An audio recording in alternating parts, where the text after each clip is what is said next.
संजय राठोड यांच्या कारचा अपघात झाला। यवतमाळच्या कोपरा गावामध्ये हा भीषण अपघात झालाय। राठोड यांच्या कारची दुसऱ्या वाहनाला धडक बसली आहे। या धडकेत दुसऱ्या वाहनातील चालक गंभीर जखमी झालाय। संजय राठोड यांच्यासह त्यांचा चालक सुखरूप आहेत।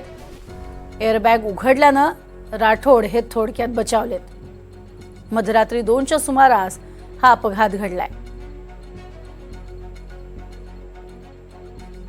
ही जोरदार धडक झालेली आपण पाहतोय। या दृश्यांमधनं की धडक किती जोरदार होती याचा अंदाज आपल्याला येऊ शकतो। यवतमाळच्या कोपरा या गावामध्ये हा अपघात घडलेला आहे। रात्री 2च्या सुमारास ही घटना घडली आहे। मात्र स्वतः राठोड हे बचावलेले आहेत, त्यांचा चालकही बचावलेला आहे। ते थोडक्यात बचावलेत। एअरबॅग उघडल्यामुळे त्यांचा जीव वाचलाय। मात्र समोरून आलेल्या गाडीतील चालक मात्र सध्या गंभीर जखमी असल्याची माहिती समोर आली आहे।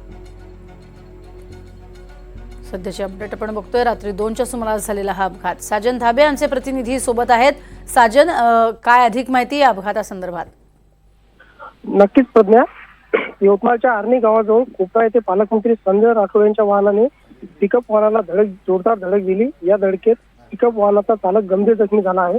पोरागडवरून यवतमाळकडे पालकमंत्री संजय राठोड जात असताना दिग्रस ते आर्णी महामार्गावर असलेल्या कोपरा गावाजवळ या पालकमंत्र्यांच्या समोरासमोर वाहनाला धडक दिल्याने माल वाहतूक पलटी झाला आणि त्यातील चालकाच्या डोक्याला गंभीर दुखापत झाली। या घटनेत सुदैवाने कोणतीही जीवितहानी झाली नाही। पालकमंत्र्यांच्या वाहनाचा समोरचा भाग संपूर्ण चकनाचूर झालेला आहे। हा अपघात एवढा भीषण होता की पालकमंत्र्यांच्या वाहनाच्या धडकेने समोरचा वाहन जागीच पलटी झाला आहे। मागून दिलेली धडक इतकी जोरदार होती की पिकअप वाहन पलटी होऊन त्याचा चालक जो तो गंभीर जखमी झाला, तर राठोड आणि वाहनाचा समोरील भाग चकनाचूर झाला।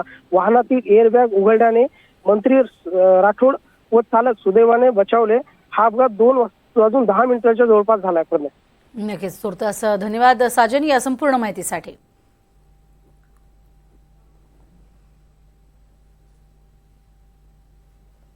मध्यरात्री 2:10 हा अपघात झालाय आणि या अपघातात थोडक्यात पालकमंत्री संजय राठोड हे बचावलेले आहेत। मात्र समोरच्या गाडीतील चालक गंभीर जखमी झाल्याची माहिती आहे। जोरदार धडक झाल्यामुळे समोरची गाडी ही उलटली होती आणि त्यात चालक गंभीर जखमी झालाय।